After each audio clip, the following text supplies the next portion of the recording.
Kitten Cat.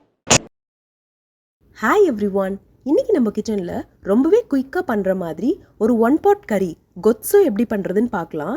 இது 5 மினிட்ஸில் ready பண்ணிடலாம். பேச்சுலர்ஸ்லாம் ஈஸியாக பண்ணுற ஒரு ரெசிபி. இது பண்ணுறதுக்கு ஃபஸ்ட்டு நான் ஒரு குக்கர் எடுத்துக்கிட்டேன்.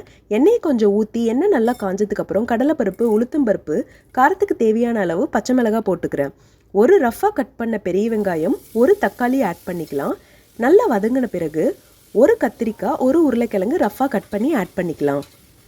இது கூட கொஞ்சமாக மஞ்சத்தூள், தேவையான அளவு உப்பு சேர்த்துட்டு ஒரு டேபிள் ஸ்பூன் போல் சிறுபருப்பு, அதாவது பாசிப்பருப்பு, ஒரு டேபிள் ஸ்பூன் போல் துவரம்பருப்பு நல்லா ஊற வச்சு எடுத்ததை ஆட் பண்ணிக்கலாம். எல்லாம் ஆட் பண்ணி நல்லா கிளறி விட்டுட்டு இது நல்லா மூழ்கிற அளவுக்கு தண்ணி ஊற்றிக்கலாம்.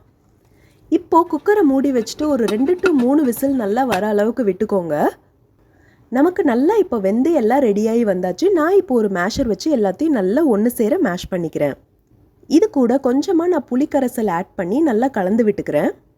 வாசத்துக்காக கொத்தமல்லி தழை கொஞ்சம் நறுக்கி போட்டுக்கிறேன். இதுக்கு ஒரு தாளிப்பு ரெடி பண்ணிடலாம். நான் ஒரு இரும்பு கரண்டி வச்சு எண்ணெய் ஊற்றி நல்லா காஞ்ச பிறகு கடுகு, உளுத்தம்பருப்பு, கடலைப்பருப்பு, கொஞ்சமாக வரமிளகா, கருவேப்பிலை சேர்த்து நல்லா தாளித்து இதோட ஆட் பண்ணி கிளறி விட்டுக்கிறேன். ரொம்பவே குயிக்காக இந்த கொத்ஸு ரெடி ஆயாச்சு. இது இட்லி, தோசை, பொங்கலுக்கு ரொம்ப ஒரு அட்டகாசமான காம்பினேஷன். நீங்களும் ட்ரை பண்ணி பார்த்துட்டு எப்படி இருந்துச்சுன்னு மறக்காமல் கமெண்ட்டில் சொல்லுங்கள். இந்த வீடியோ உங்களுக்கு பிடிச்சிருந்ததுன்னா லைக் பண்ணுங்கள், உங்கள் ஃப்ரெண்ட்ஸ் எல்லாத்துக்கும் ஷேர் பண்ணுங்கள். மறக்காமல் சப்ஸ்கிரைப் பண்ணிடுங்க. கூடவே இருக்க பெல் ஐக்கானை ப்ரெஸ் பண்ணிக்கோங்க. See you soon with the next recipe.